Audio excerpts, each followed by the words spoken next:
Municipal corporation, block panchayat, ജില്ലാ പഞ്ചായത്തിലേക്കുമുള്ള സ്ഥാനാർത്ഥികളുടെ nomination ഇന്ന് വൈകുന്നേരത്തോടുകൂടി പൂർത്തിയാകുക. ഇടതുപക്ഷ ജനാധിപത്യ മുന്നണി നല്ല ഐക്യത്തോടുകൂടി തന്നെയാണ് തിരഞ്ഞെടുപ്പ് രംഗത്ത് സജീവമായി പ്രവർത്തിച്ച് വരുന്നത്. സ്ഥാനാർത്ഥി നിർണയവും തുടർന്നുള്ള നോമിനേഷൻ സമർപ്പണവും നല്ല ആവേശത്തോടുകൂടി പൂർത്തിയാക്കി കഴിഞ്ഞു. മതനിരപേക്ഷ ഉള്ളടക്കത്തെയും കേരളത്തിൻ്റെ വികസനത്തെയും അടിസ്ഥാനപ്പെടുത്തിക്കൊണ്ടാണ് ഇടതുപക്ഷ ജനാധിപത്യ മുന്നണി ഈ തെരഞ്ഞെടുപ്പിൽ പ്രധാനമായിട്ടും മത്സരിക്കുന്നത്. കേരളത്തിലെ വികസനത്തിന് ഒരു സംഭാവനയും ചെയ്യാത്ത എല്ലാ വികസന പ്രവർത്തനങ്ങളെയും ശക്തിയായി രാഷ്ട്രീയ കാരണങ്ങൾ കൊണ്ട് എതിർത്ത് കേരളത്തിൽ ഒരു വികസന പ്രവർത്തനവും നടക്കുന്നില്ല എന്ന് വരുത്താനുള്ള ശ്രമമാണ് UDF ഉൾപ്പെടെയുള്ള പ്രതിപക്ഷ രാഷ്ട്രീയ പ്രസ്ഥാനങ്ങൾ കേരളത്തിൽ ശ്രമിച്ചുകൊണ്ടിരിക്കുന്നത്. പക്ഷേ ജനങ്ങൾക്ക് അനുഭവവേദ്യമായ കേരളത്തിൻ്റെ വളർച്ച, കേരളത്തിൻ്റെ വികസന കാഴ്ചപ്പാട്, മറ്റ് വിവിധ മേഖലയിൽ നടപ്പിലാക്കിയിട്ടുള്ള ജനങ്ങൾക്ക് അനുകൂലമായ ഗവൺമെൻറ് സമീപനങ്ങൾ എല്ലാം ഇടതുപക്ഷ ജനാധിപത്യ ശക്തികൾക്ക് അനുകൂലമായ രാഷ്ട്രീയമാണ് രൂപപ്പെടുത്തിയിട്ടുള്ളത്. ഹിന്ദുത്വ അജണ്ട ഉപയോഗിച്ച് കോർപ്പറേറ്റുകളുടെ വളർച്ച, അതിനുവേണ്ടിയുള്ള ശത്രുത വളർത്തിയെടുക്കുന്നതിന് വേണ്ടിയുള്ള പ്രവർത്തനമാണ് വിദ്വേഷ രാഷ്ട്രീയം കൈകാര്യം ചെയ്യുന്നതിനാണ് BJPയും സംഘപരിവാർ വിഭാഗങ്ങളും ശ്രമിക്കുന്നത്. ജമാഅത്തെ ഇസ്ലാമി, SDPI ചേർന്നുകൊണ്ടാണ് മുസ്ലിം ലീഗും UDFും കേരളത്തിലെ മതനിരപേക്ഷ ശക്തികൾക്കെതിരായി ആ പാരമ്പര്യങ്ങളെ ദുർബലപ്പെടുത്തുന്നതിന് ഇപ്പോൾ സജീവമായി പ്രവർത്തിക്കുന്നത്. യഥാർത്ഥത്തിൽ ഇത്തരത്തിലുള്ള ഇടപെടൽ BJPയെ ശക്തിപ്പെടുത്താൻ മാത്രമേ സാധിക്കുകയുള്ളൂ എന്ന കാര്യം എല്ലാവർക്കും അറിയാം. മതനിരപേക്ഷ ഉള്ളടക്കത്തിന് പകരം ജമാഅത്തെ ഇസ്ലാമിയും SDPIയും മുന്നോട്ടേക്ക് വെക്കുന്ന മതതീവ്രവാദ നിലപാടുകൾ ഇന്ന് തൽക്കാലത്തേക്ക് 2 സീറ്റ് ലഭിക്കുമെന്നതിൻ്റെ പേരിൽ ഐക്യപ്പെട്ടു പോയാൽ അത് മതനിരപേക്ഷക്ക് ഏൽപ്പിക്കുന്ന മുറിവ് വളരെ വലുതാണ് എന്ന കാര്യം ലീഗും അതുപോലെ കോൺഗ്രസും ഉൾക്കൊള്ളുന്ന UDF തിരിച്ചറിയുന്നില്ല എന്നുള്ള അപകടകരമായ ഒരു രാഷ്ട്രീയത്തിൻ്റെ ഭാഗമായിട്ട് ഉണ്ട്. മറ്റൊരു പ്രധാനപ്പെട്ട കാര്യം വോട്ടർ പട്ടിക പരിഷ്കരണവുമായി ബന്ധപ്പെട്ടാണ്. തിരഞ്ഞെടുപ്പ് കമ്മീഷൻ ഇപ്പോൾ നടത്തിക്കൊണ്ടിരിക്കുന്ന SIRനെ സംബന്ധിച്ച് സംസ്ഥാന ഗവൺമെൻറ് സുപ്രീം കോടതിയിൽ കേസ് ഫയൽ ചെയ്ത് കഴിഞ്ഞിരിക്കുകയാണ്. യഥാർത്ഥത്തിൽ സമയമെടുത്ത് കൈകാര്യം ചെയ്യേണ്ടുന്ന, വളരെ സൂക്ഷ്മതയിൽ കൈകാര്യം ചെയ്യേണ്ടുന്ന ഒരു വിഷയം ഭരണഘടനാ വിരുദ്ധമായി ഗൗരവതരമായ രീതിയിൽ കേരളത്തിലെ വോട്ടർമാരെ ബാധിക്കുന്ന, ഇന്ത്യയിലെ അങ്ങോളം ഇങ്ങോളമുള്ള വോട്ടർമാരെ ബാധിക്കുന്ന ഈ വോട്ടർ പട്ടിക പരിഷ്കരണം വലിയ രീതിയിലുള്ള പ്രതിഷേധത്തിന് ഇന്ത്യയിലും കേരളത്തിലും ഇടയാക്കിയിട്ടുണ്ട്.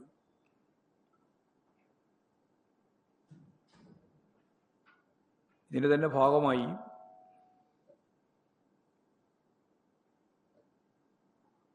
SIR ജോലി ചെയ്തുകൊണ്ടിരിക്കുന്ന ജീവനക്കാരുടെ സമ്മർദ്ദം, ജോലിഭാരം ഉൾപ്പെടെയുള്ള സമ്മർദ്ദം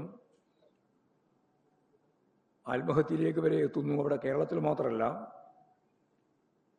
ഇന്ത്യയുടെ പല ഭാഗത്തു വരുന്ന വാർത്തകളിൽ അത് വ്യക്തമാവുകയാണ്.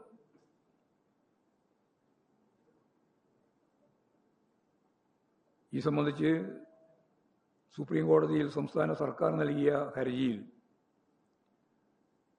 തിരഞ്ഞെടുപ്പ് കമ്മീഷന് സുപ്രീം കോടതി നോട്ടീസ് നൽകിയിട്ടുണ്ട്. ഈ സംബന്ധിച്ച് CPIM നൽകിയിട്ടുള്ള ഹർജി ബുധനാഴ്ച പരിശോധിക്കുമെന്നും സുപ്രീം കോടതി വ്യക്തമാക്കിയിട്ടുണ്ട്.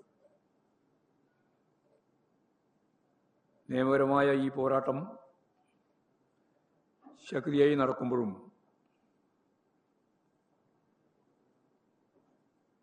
SIRന്റെ ഭാഗമായി എല്ലാ വാർഡുകളിലും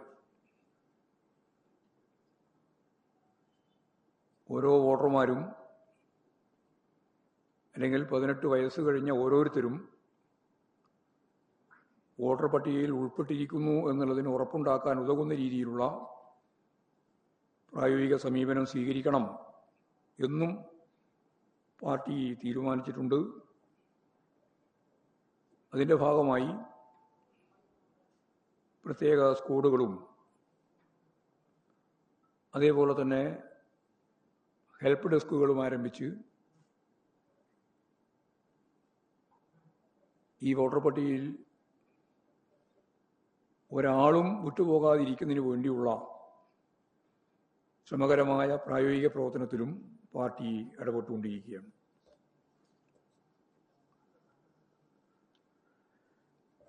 ശബരിമല പ്രശ്നം, സ്വർണ്ണപ്പാളി പ്രശ്നവുമായിട്ട് ബന്ധപ്പെട്ട് പോലീസ് നടത്തിക്കൊണ്ടിരിക്കുന്ന അന്വേഷണത്തെ CPIM ആദ്യം മുതൽ തന്നെ സ്വാഗതം ചെയ്യുന്ന നടപടിയാണ് സ്വീകരിച്ചിട്ടുള്ളത്. ഈ സംഭവം ഉണ്ടായ ആദ്യ സന്ദർഭത്തിൽ കൃത്യമായ കാഴ്ചപ്പാടോടുകൂടി പാർട്ടി വ്യക്തമാക്കിയത് ശബരിമല ക്ഷേത്രത്തിലെ അയ്യപ്പൻ്റെ ഒരു തരി സ്വർണവും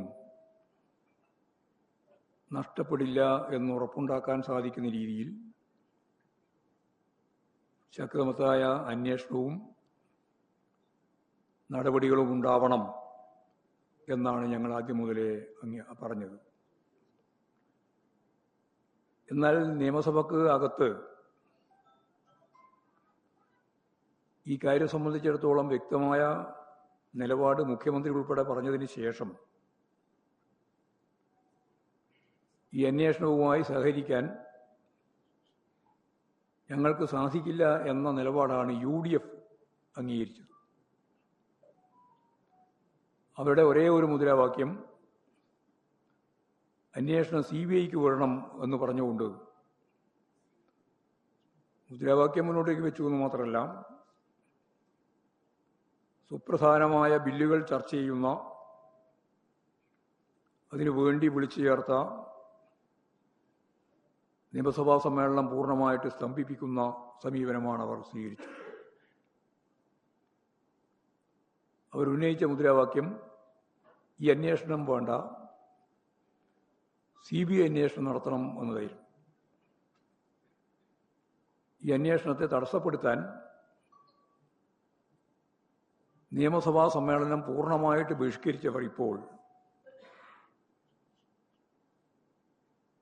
ഈ അന്വേഷണത്തിൻ്റെ പേരിൽ പ്രസ്താവനകളുമായി രംഗത്ത് വരികയാണ്. അന്വേഷണം ആരംഭിച്ച ഘട്ടത്തിൽ തന്നെ ഉണ്ണികൃഷ്ണൻ പോറ്റി, മുരാരി ബാബു, D. സുധീഷ് കുമാർ, KS ബൈജു എന്നിവരെ അറസ്റ്റ് ചെയ്ത സന്ദർഭത്തിലും ഇവരുടെയെല്ലാം രാഷ്ട്രീയ കാഴ്ചപ്പാട് വെച്ചുകൊണ്ടല്ല ഞങ്ങൾ CPIയും ഗവൺമെൻറ് ഒരു നിലപാട് സ്വീകരിച്ചിട്ടുള്ളത്. ഞങ്ങളെന്ന് പറഞ്ഞത് ഇതുമായിട്ട് ബന്ധപ്പെട്ട്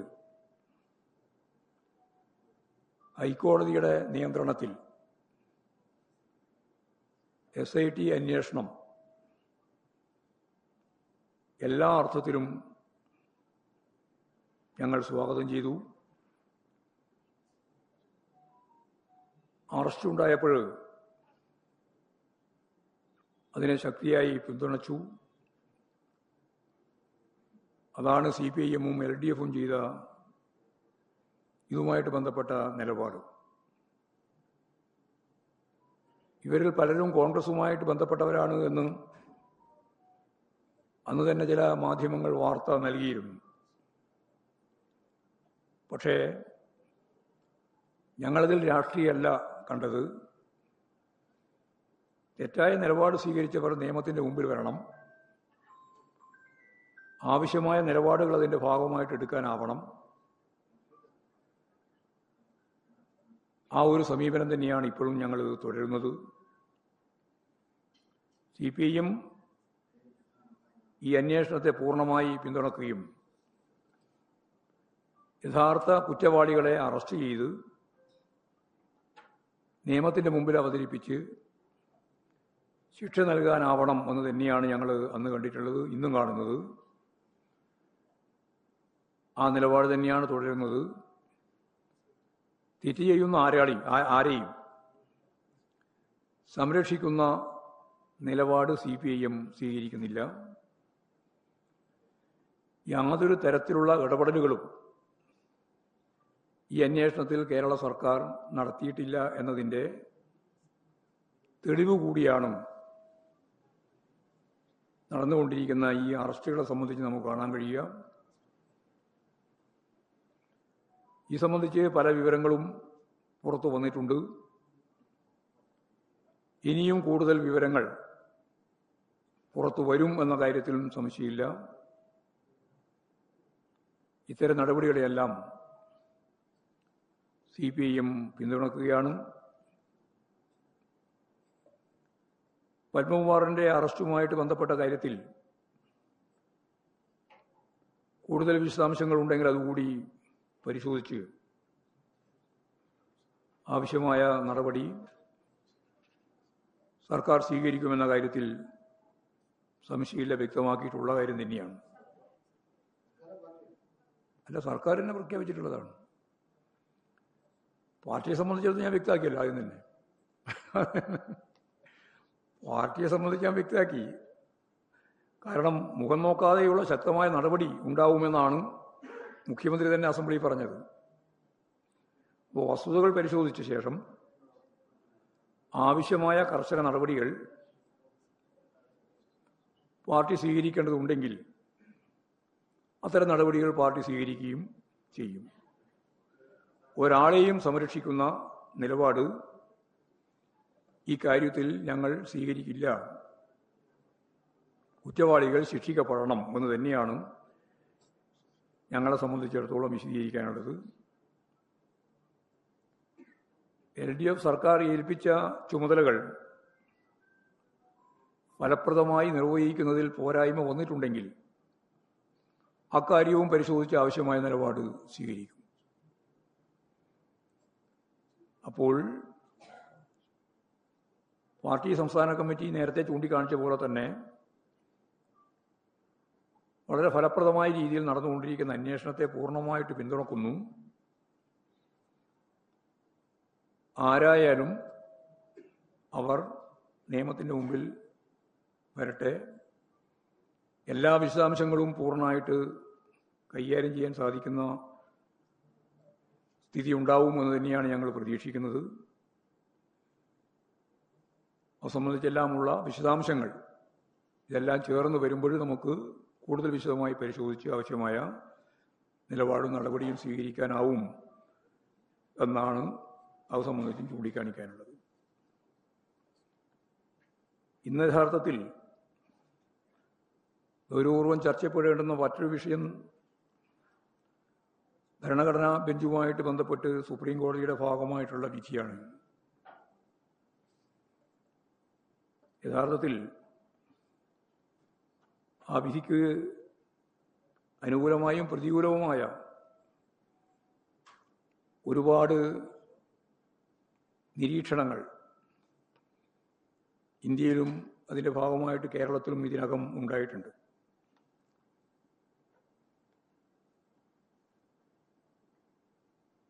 കഴിഞ്ഞ ഘട്ടത്തിൽ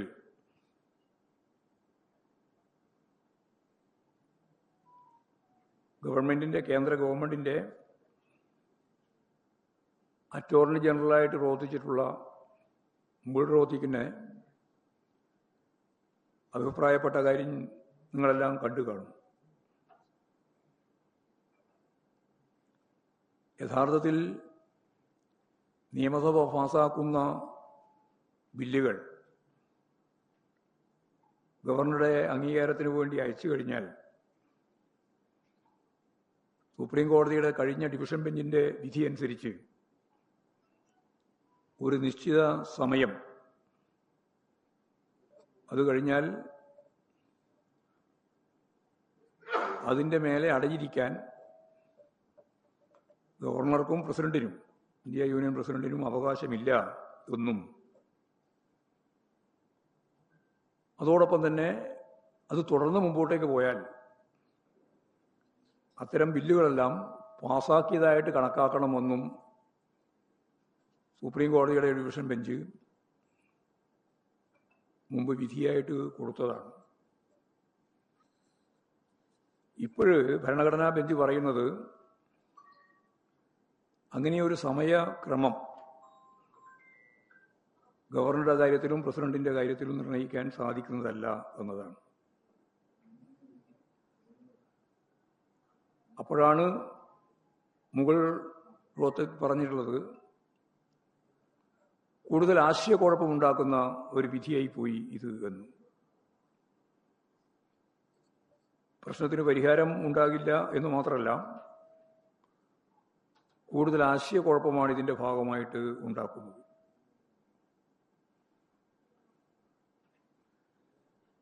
ഇതുപോലെ നിരവധി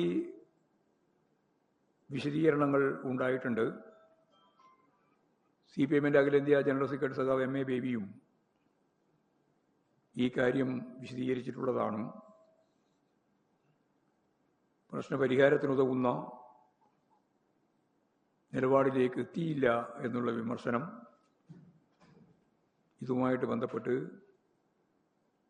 വിവിധ സംസ്ഥാനങ്ങൾ ഉയർന്നു വന്നിട്ടുണ്ട് എന്ന കാര്യവും കൂടി ചൂണ്ടിക്കാണിക്കുക. അതാണ് പൊതുവെ പറയാനുള്ളത്.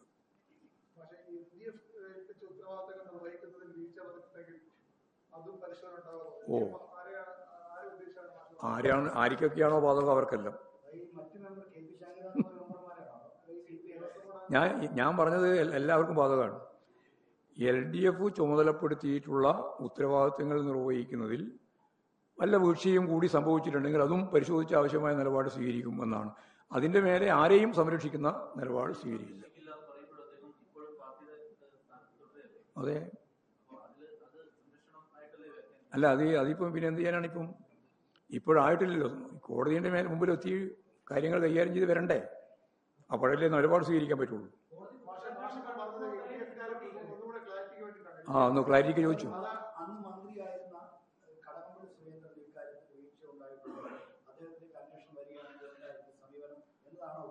അല്ലല്ല, ഞങ്ങൾ അങ്ങനെയൊന്നും ഉദ്ദേശിക്കുന്നില്ല. ഞാൻ ആരെയെ പറ്റിയാ പറഞ്ഞത്, പൊതുവായിട്ട് പറഞ്ഞത്. അത് ഇത് മാത്രമല്ല, ഏത് കേസായാലും അങ്ങനെയാണ്. ഇതിൽ നിങ്ങൾ പറഞ്ഞ ഒരു കാര്യം വളരെ ശ്രദ്ധയോടുകൂടി കൈകാര്യം ചെയ്യേണ്ടതാണ്. ഇപ്പോൾ കുറ്റാരോപിതനാണ്, കുറ്റം ആരോപിച്ചിരിക്കുകയാണ്, കുറ്റക്കാരനാണ് എന്ന് വിധിച്ചില്ല. വിധി വരണം, വിധി വരട്ടെ. നമ്മളെന്തിനാണ് അതിന് ഇടയിൽ തന്നെ കയറി നിലപാട് സ്വീകരിക്കുന്നത്? തെറ്റായ ഒരു കാര്യവും അംഗീകരിക്കില്ല, തെറ്റായ നിലപാട് സ്വീകരിച്ച ഒരാളെയും സംരക്ഷിക്കുകയും ചെയ്യില്ല പാർട്ടി. ഇതാണ് പാർട്ടിയുടെ നിലപാട്. അപ്പോൾ നിങ്ങൾക്ക് മനോരമക്ക്, മാതൃഭൂമിക്ക്, അതുപോലെ തന്നെ മാധ്യമങ്ങളിൽ ഒരു വലിയ വിഭാഗത്തിന് പാർട്ടിക്ക് എന്തോ വലിയ സംഭവം നടന്നിരിക്കുകയാണ് എന്ന് പറയണം. തിരഞ്ഞെടുപ്പ് പ്രക്രിയയിൽ ഏറ്റവും പ്രധാനപ്പെട്ട ഒരു പ്രശ്നമായിട്ട് ഇതാണ് വരാൻ പോകുന്നത് എന്ന് മുഖപ്രസംഗത്തിൻ്റെ അവസാനം എഴുതി ചേർക്കുന്ന നില വരെ ഉണ്ടായിട്ടുണ്ട്. ഇത് ഞങ്ങളെ സംബന്ധിച്ച് ഒരു പ്രശ്നമുള്ള കാര്യമല്ല. ഞങ്ങൾ പരസ്യമായിട്ട് അന്നു മുതലേ പറയുന്നത് ഇന്നും ഒരേപോലെയാണ്. അതിൽ നിന്ന് വ്യത്യസ്തമായ ഒരു കാര്യവും ഞങ്ങൾക്ക് മറച്ചു വെക്കേണ്ടിയില്ല, പറയാതിരിക്കേണ്ടിയില്ല, പറഞ്ഞു കഴിഞ്ഞിരിക്കുകയാണ്. ആ ആ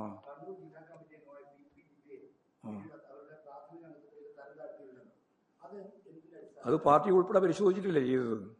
അതെ, ഇത് പാർട്ടി പരിശോധിക്കേണ്ട കാര്യമല്ലേ, ഇത് കോടതിൻ്റെ മുമ്പിലല്ലേ ഉള്ളത്. പത്മകുമാറിന്റെ കേസ് ഉൾപ്പെടെയുള്ളതെല്ലാം ഞങ്ങൾ പിന്തുണക്കുന്ന SITയുടെ, അതായത് ഹൈക്കോടതിയുടെ നേരിട്ടുള്ള കീഴിൽ SIT നടത്തിക്കൊണ്ടിരിക്കുന്ന അന്വേഷണമാണ്.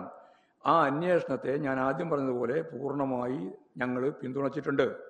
അതിൻ്റെ ഭാഗമായിട്ട് വരുന്ന കാര്യങ്ങൾ എന്തൊക്കെയാണ് എന്ന് മനസ്സിലാക്കി അതിൻ്റെ വിശദാംശങ്ങൾ മുഴുവൻ വന്നു കഴിഞ്ഞാൽ ആവശ്യമായ നിലപാടിലേക്ക് ഞങ്ങൾ പോകും.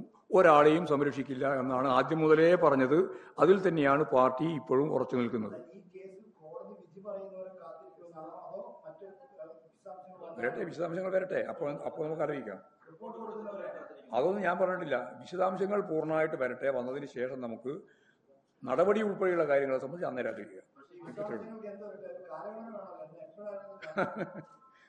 കാലക്രമമല്ല ഞാൻ പറഞ്ഞത്, എപ്പോഴാണോ വരുന്നത് അപ്പോഴും.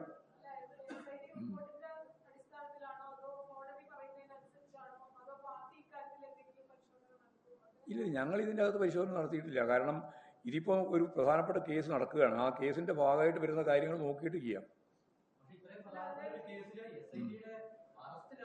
ആ അറസ്റ്റ് ചെയ്തു എന്ന് പറഞ്ഞാൽ കുറ്റവിചാരണ പൂർത്തിയായിരുന്നാണോ? അല്ല, ഞാൻ ചോദിക്കുന്നത്, നിങ്ങളിങ്ങനെ അവസരവാദപരമായി ഈ കാര്യങ്ങൾ ചോദിക്കാൻ പാടില്ല. നിങ്ങൾ മനസ്സിലാക്കണം. ഞാൻ പറയട്ടെ. ഒരു കാര്യം പറഞ്ഞ് തീർക്കട്ടെ, എന്നിട്ട് അടുത്ത ചോദ്യം ചോദിച്ചാൽ അതിന് മറുപടി പറയാം. അതായത് ഇപ്പോൾ ഒരു കേസ് ചാർജ് ചെയ്യപ്പെട്ടു. ചാർജ് ചെയ്യപ്പെടുന്നതോടുകൂടി അതിൻ്റെ അവസാന വാക്കായോ? ഏത് കേസായാലും അപ്പോഴും ഞാൻ നേരത്തെ പറഞ്ഞ ആ പദമാണ് ഉപയോഗിക്കുക. അവരാരും കുറ്റക്കാരാണ് എന്ന് പറയാൻ പറ്റില്ല. കുറ്റക്കാരാണെന്ന് പറയണമെങ്കിൽ എന്ത് വേണം? കുറ്റക്കാരാണ് എന്ന് പറയണമെങ്കിൽ അത് കൃത്യതയോടുകൂടി അതിൻ്റെ എല്ലാ വശങ്ങളും പരിശോധിച്ച് ആവശ്യമായ തീരുമാനത്തിലെത്തണം. അപ്പോഴാണ് കുറ്റാരോപിതർ ശിക്ഷ നേടിയവരായി അല്ലെങ്കിൽ ശിക്ഷിച്ചവരായിട്ട് മാറുക.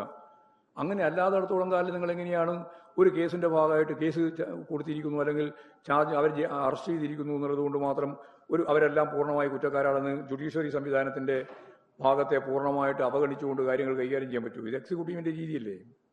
ഇത് കോടതിയുടെ കൂടി പിന്തുണയോടുകൂടി നടക്കുകയാണ്.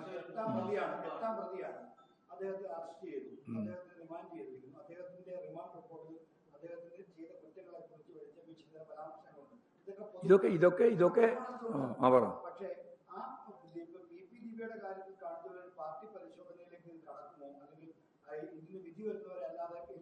അല്ല, പാർട്ടി പരിശോധന വേണ്ട സന്ദർഭങ്ങളിൽ പാർട്ടി പരിശോധന നടത്തും.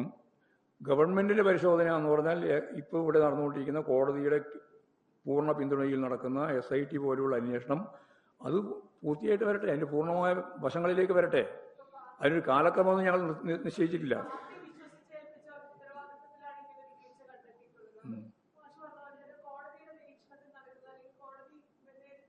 അല്ല, ഞാനിപ്പോൾ പറഞ്ഞു വെച്ചത് ഒന്നും കൂടി പറയാം.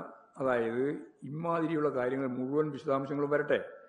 അന്വേഷണം നടന്നുകൊണ്ടിരിക്കുകയല്ലേ, നമ്മൾ ധൃതിപ്പെട്ട ഒരു നിലപാട് സ്വീകരിക്കണ്ടല്ലോ. അന്വേഷണം പൂർത്തിയാകുന്നതോടുകൂടി ആവശ്യമായ രീതിയിലുള്ള വിവരങ്ങൾ പൂർണ്ണമായും പുറത്ത് നമുക്കെല്ലാം കിട്ടിക്കഴിയുമ്പോൾ ആവശ്യമായ നിലപാട് നമുക്ക് സ്വീകരിക്കാം. അതാണ് അതിന്റെ ഭാഗമായിട്ട് പറയാനുള്ളത്. അല്ല, നിങ്ങൾ അത് നിങ്ങൾ ഓരോരുത്തരുടെ ആഗ്രഹമല്ലേ. ഇപ്പോൾ UDFകാർക്ക് എന്താ വേണ്ടതെന്ന് വെച്ചാൽ ഇവരെല്ലാം ഇതാവണം, അവസാനം മുഖ്യമന്ത്രി വരെ പ്രതിയാവണം. അതാണ് അവർ ഉദ്ദേശിക്കുന്നത്. ഞാൻ ഒരാളെ പറ്റിയും പറഞ്ഞിട്ടില്ലല്ലോ, ഉള്ളവരെ പറ്റിയും പറഞ്ഞിട്ടില്ല, ഇല്ലാത്തവരെ പറ്റിയും പറഞ്ഞിട്ടില്ല. വെറുതെ ആവശ്യമില്ലാത്തൊരു ചർച്ചയിലേക്ക് പോകാൻ ഞാൻ ആഗ്രഹിക്കുന്നുമില്ല. ഞാൻ പറഞ്ഞതാണ്, SIT അന്വേഷണത്തിന്റെ ഭാഗമായി അവർ കണ്ടെത്തുന്ന തെളിവുകൾക്ക് അടിസ്ഥാനപ്പെടുത്തി ഈ കേസ് ഫലപ്രദമായിട്ട് കൈകാര്യം ചെയ്യുന്നു. അതിന് ഞങ്ങളുടെ പിന്തുണയുണ്ട്. അങ്ങനെ പിന്തുണ നൽകുമ്പോൾ ഞാൻ ആദ്യം പറഞ്ഞത് അതേപോലെ ആവർത്തിക്കുന്നു. ഒരാളെയും സംരക്ഷിക്കാനോ ആർക്കെങ്കിലും വേണ്ടി ഇടതുപക്ഷ മുന്നണി ഗവൺമെന്റോ അല്ലെങ്കിൽ പാർട്ടിയോ ഏതെങ്കിലും വക്കാലത്ത് അതിന്റെ ഭാഗമായിട്ട് ഉണ്ടാക്കാനും ഞങ്ങൾ ഉദ്ദേശിക്കുന്നില്ല. ഞങ്ങൾ അതിനെ പൂർണ്ണ മനസ്സോടുകൂടി ഫലപ്രദമായിട്ട്, ഞാൻ നേരത്തെ പറഞ്ഞുകൊണ്ടിരിക്കുന്നത്, ശബരിമലയിലെ ഒരു തരി സ്വർണം നഷ്ടപ്പെട്ടു പോകാതെ തിരിച്ചു പിടിക്കുക എന്നുള്ളതാണ് ഉന്നം. അതിനാവശ്യമായ രീതിയിലുള്ള അന്വേഷണമാണ് ഇപ്പോൾ നടത്തിക്കൊണ്ടിരിക്കുന്നത്. അന്വേഷണം പൂർത്തിയാവുന്നതോടുകൂടി നമുക്കത് പൂർണ്ണമായിട്ട് മനസ്സിലാവും. ഒരു പ്രശ്നവും അതിൻ്റെ അകത്തില്ല. ആരെയും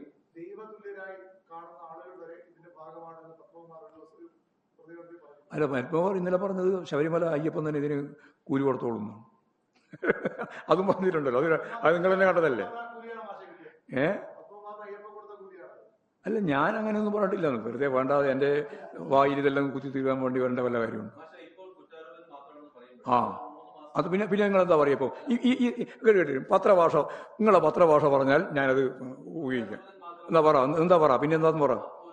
അല്ല, ഞാൻ ചോദിക്കുന്നത്, ഇപ്പോ പോലീസ് കസ്റ്റഡിയിലെടുക്കുന്ന ഒരു പ്രതി ആരാണ്? അല്ലേ? പിന്നെ എന്തിനാണ് അതിനെ പറ്റി ഇങ്ങനെ വാദിച്ചുകൊണ്ടിരിക്കുന്നത്? കുറ്റാരോപിതനാണ്.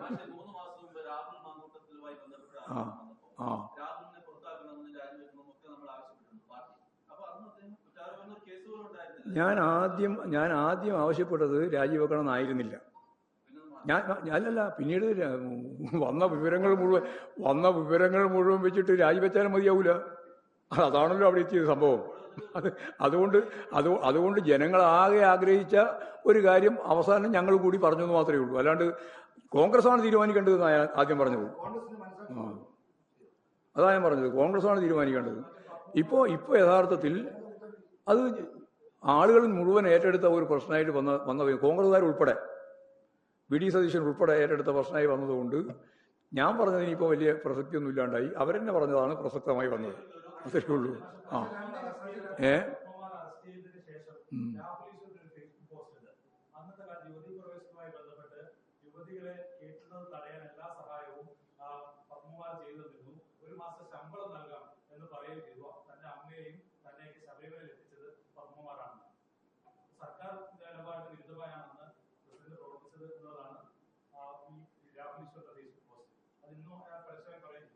ഇപ്പൊ ഞാനെന്ത് ചെയ്യാ? ഈശ്വരൻ പറയുന്നത് അതിന്റെ മേലെ ഞാൻ പ്രതികരിക്കാൻ പോവാ?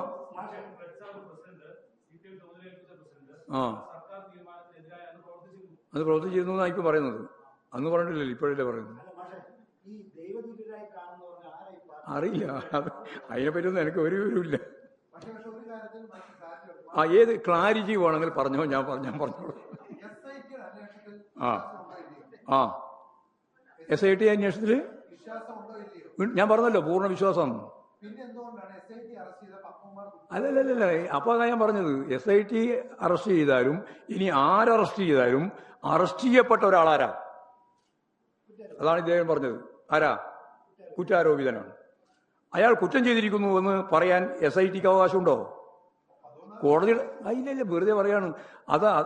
അവര് ചാർജ് ഷീറ്റ് തയ്യാറാക്കി കോടതിയുടെ മുമ്പിൽ സമർപ്പിച്ച് കോടതിയിൽ ജുഡീഷ്യറി അടിസ്ഥാനപ്പെടുത്തിയിട്ടുള്ള എല്ലാ കാര്യങ്ങളും കഴിയുമ്പോഴല്ലേ അത് സംബന്ധിച്ച് കൃത്യമായ തീരുമാനം വരിക.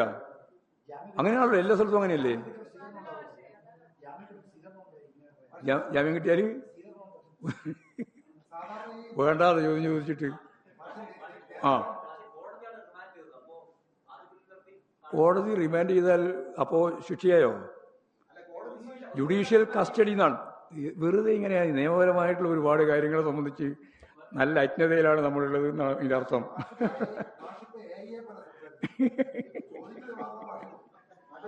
അല്ല, നിങ്ങൾ കോടതി റിമാൻഡ് ചെയ്തെന്ന് പറഞ്ഞതിന്റെ അർത്ഥം എന്നാ? പോലീസ് കസ്റ്റഡിയിൽ നിന്ന് ജുഡീഷ്യൽ കസ്റ്റഡിയിലേക്ക് വന്നെന്ന് മാത്രമേ ഉള്ളൂ അർത്ഥം. മനസ്സിലായോ?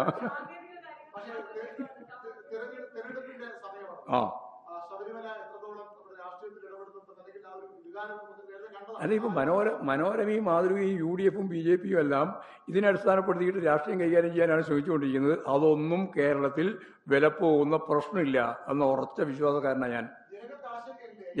ജനങ്ങൾക്ക് ആശങ്കയുണ്ട്. അതുകൊണ്ടല്ലേ ഞാൻ ഉറപ്പിച്ച് പറയുന്നത്, ഒരു തരി സ്വർണം ശബരിമല അയ്യപ്പന്റെ നഷ്ടപ്പെട്ടുകൂടാ എന്ന ഉറച്ച നിലപാട് സ്വീകരിക്കുന്ന പാർട്ടിയാണ് CPIM. എല്ലാ വിശ്വാസികളോടൊപ്പം ഞങ്ങൾക്ക് വിശ്വാസികൾക്കെതിരായ നിലപാട് സ്വീകരിക്കേണ്ട കാര്യമില്ല. വിശ്വാസികൾ, ഞാൻ സാധാരണ പറയുന്നതാണ്, വിശ്വാസികൾക്ക് വർഗീയതയൊന്നുമില്ല, വർഗീയവാദികൾക്ക് വിശ്വാസവുമില്ല. ചോദിച്ചോ? ഞാൻ അങ്ങനെ പറഞ്ഞിട്ടില്ല. അതിന്റെ എല്ലാ വിശദാംശങ്ങളും വരട്ടെ, വന്നിട്ട് ആലോചിക്കാം.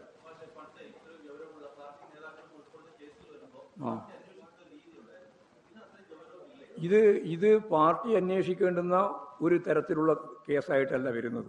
എന്ന് പറഞ്ഞാൽ പാർട്ടി അന്വേഷിക്കുക സംഘടനാ വിരുദ്ധമായ നിലപാടുകൾ, അതുപോലെ തന്നെ തെറ്റായ സമീപനങ്ങൾ, ഇതൊക്കെയാണ് വെച്ചിട്ട് നമ്മൾ അന്വേഷിക്കുക. നമുക്കിപ്പോൾ ഇത് അന്വേഷിക്കേണ്ടത് ഇപ്പോൾ വളരെ ശക്തിയായ ഒരു അന്വേഷണം നടന്നു വരുന്നുണ്ട്. ഔദ്യോഗികമായിട്ട് തന്നെ ഹൈക്കോടതിയുടെ ആഭിമുഖ്യത്തിൽ അവർ തന്നെ നിശ്ചയിച്ച SIT അന്വേഷണം നടന്നുകൊണ്ടിരിക്കുകയാണ്. ആ അന്വേഷണം നടന്ന് അതിൻ്റെ വിശദാംശങ്ങൾ പൂർണ്ണമായിട്ട് വന്നു കഴിഞ്ഞാൽ പാർട്ടി അന്വേഷിക്കേണ്ടതുണ്ടെങ്കിൽ ഞങ്ങൾ അന്വേഷിക്കും. അതിൽ ഞങ്ങൾക്ക് എന്താ വിട്ടുവീഴ്ച ചെയ്യേണ്ട കാര്യം? ഒരാളെയും വിട്ടുവീഴ്ച ചെയ്ത് സംരക്ഷിക്കേണ്ട ഉത്തരവാദിത്വം CPM-നില്ല. ഞങ്ങൾക്കിതിൻ്റെ ഭാഗമായിട്ട് വേറെ ഒന്നും മറച്ചു വെക്കാനുമില്ല.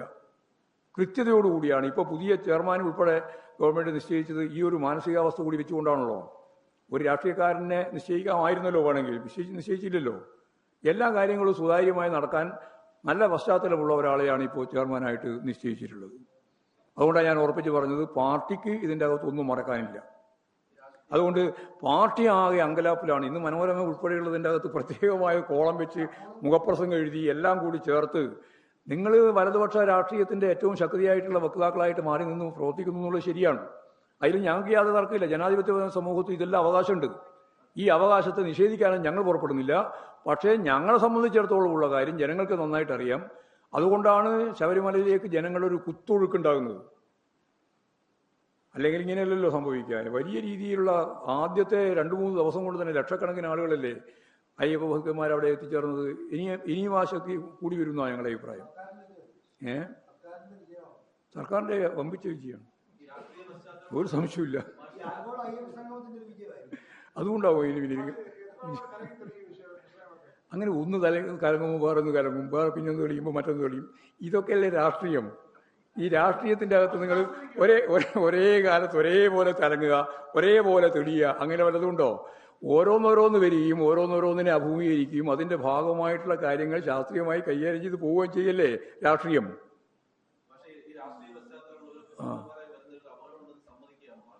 എന്നൊന്നും ഞാൻ പറഞ്ഞില്ല. അത് ഏതെങ്കിലും ഒന്ന് പറയുമ്പോഴേക്കും ഉടനെ മറ്റേ ഞാൻ ബിഷപ്പിന്റെ കാര്യം പറഞ്ഞ പോലെ പറയണ്ട. അത് അങ്ങനെ പറഞ്ഞിട്ട് കാര്യമില്ല. രാഷ്ട്രീയ പശ്ചാത്തലമുള്ളവരുണ്ടല്ലോ ഇല്ലത്. ഇപ്പം രാജുവെല്ലാം രാഷ്ട്രീയ പശ്ചാത്തലമുള്ള ആളല്ലേ. ഞങ്ങൾ ആലോചിച്ചത് എന്താ പറഞ്ഞാൽ കേരളം മൊത്തം അംഗീകരിക്കുന്ന ഒരു പ്രസിഡന്റ് വരട്ടെ എന്നാണ്. അങ്ങനെ വരുമ്പോൾ ഞങ്ങൾ അന്വേഷിച്ച് നോക്കിയപ്പോൾ കിട്ടിയ ഏറ്റവും പ്രധാനപ്പെട്ട ഒരാളെയാണ് ഇപ്പോൾ ഗവൺമെന്റ് പ്രസിഡന്റായിട്ട് തീരുമാനിച്ചിട്ടുള്ളത്. അദ്ദേഹത്തിന് ഫലപ്രദമായിട്ട് കൈകാര്യം ചെയ്യാൻ സാധിക്കും. BJP-യോ? അല്ല, BJP ചോദ്യം ചെയ്തിട്ടില്ലെങ്കിലല്ലേ അത്ഭുതം. അദ്ദേഹം ഒരു വർഗീയവാദിയല്ലല്ലോ. ആ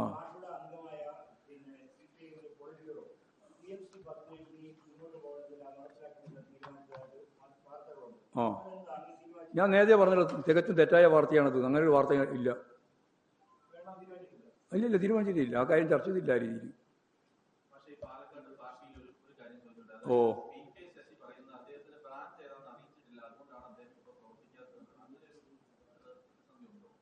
അങ്ങനെ ഒരു പ്രതിസന്ധിയില്ല അവിടെ പാർട്ടിക്കകത്ത് എല്ലാവർക്കും ഘടകങ്ങളുണ്ട്. ഘടകങ്ങളില്ലാതെ ഒരാളും പാർട്ടിയിലുണ്ടാവില്ല.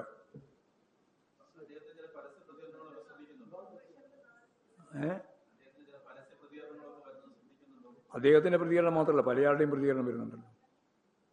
ഏതാ ശ്രദ്ധിക്കാതിരിക്കുന്നത്? രാഷ്ട്രീയക്കാരെന്ന രീതിയിൽ എല്ലാ പ്രതികരണവും ശ്രദ്ധിക്കണ്ടേ? വേണ്ടേ?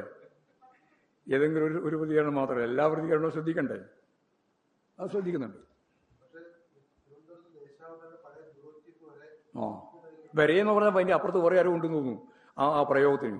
ആ തെറ്റായ പ്രയോഗമാണ്.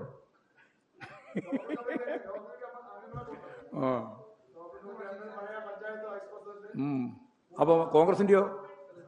അല്ല, UDF-ന്റെ നോക്കിയിട്ടുണ്ടോ? അല്ല, നിങ്ങളിപ്പോൾ UDF ആരെല്ലാം രാജിവെച്ചിട്ടുണ്ടെന്നും UDF-ന്റെ ഉന്നത നേതൃത്വം ആരൊക്കെയാണെന്നുള്ളത് നോക്കിയിട്ടുണ്ടോ? ഞങ്ങളെ സംബന്ധിച്ചിടത്തോളം ഞാൻ ആദ്യം തന്നെ വിശദീകരിച്ചു, വലിയ പ്രശ്നമില്ലാതെ സ്ഥാനാർത്ഥി നിർണയം നടന്നിട്ടുണ്ട്. ഇടതുപക്ഷ ജനാധിപത്യ മുന്നണി എന്ന രീതിയിൽ നല്ല ഐക്യത്തോടുകൂടി മുന്നോട്ടേക്ക് പോവുകയാണ്.